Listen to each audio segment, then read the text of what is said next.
Nous sommes chez moi, à mon dernier étage, qui est une galerie de meubles vintage à Coustelet.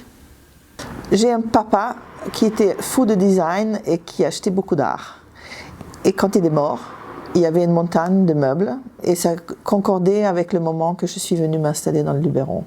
Alors j'ai décidé de faire ça ici. Il achetait beaucoup de design directement auprès des designers, donc il y avait beaucoup de meubles estampillés, vraiment des choses intéressantes qui représentent la modernité scandinave du XXe siècle. J'avais un ancien rêve de travailler avec le meuble, mais à Paris c'était pas possible. Ici j'ai pu trouver un local formidable, j'étais à la gare de Beaulieu et j'ai pu démarrer comme ça. Alors la nouvelle galerie est plus concentrée, moins bazar, beaucoup plus concentré sur le meuble et l'art. Qui on trouve en design scandinave, on trouve mon favori Bruno Mathsson. On peut trouver des choses de Wegener, Hans Wegener, très connu en danois.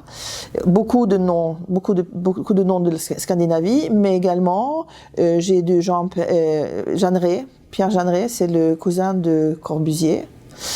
En art, je fais de l'art du XXe siècle, plus pour la décoration, mais je représente aussi des gens d'ici. Je fais Detlef Romney, je fais Evert Lindfors de Lacoste, et ça c'est en peinture et en art, on va dire. Evert c'est plutôt un sculpteur.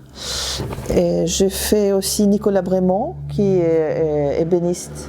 Et vraiment, il est représenté que chez moi. Et puis j'ai Fabrice Buisson aussi en vitrail. Et deux autres personnes. Beaucoup de gens intéressants avec beaucoup de talent. Je vends également beaucoup de tapis. Et les tapis scandinaves sont très en vogue, on va dire. Il y a un style de kilim suédois qui marche très bien et qui est magnifique.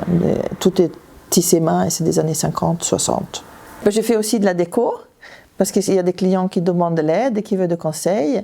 Donc voilà, je interviens dans des maisons d'hôtes, chez les gens. Selon des demandes.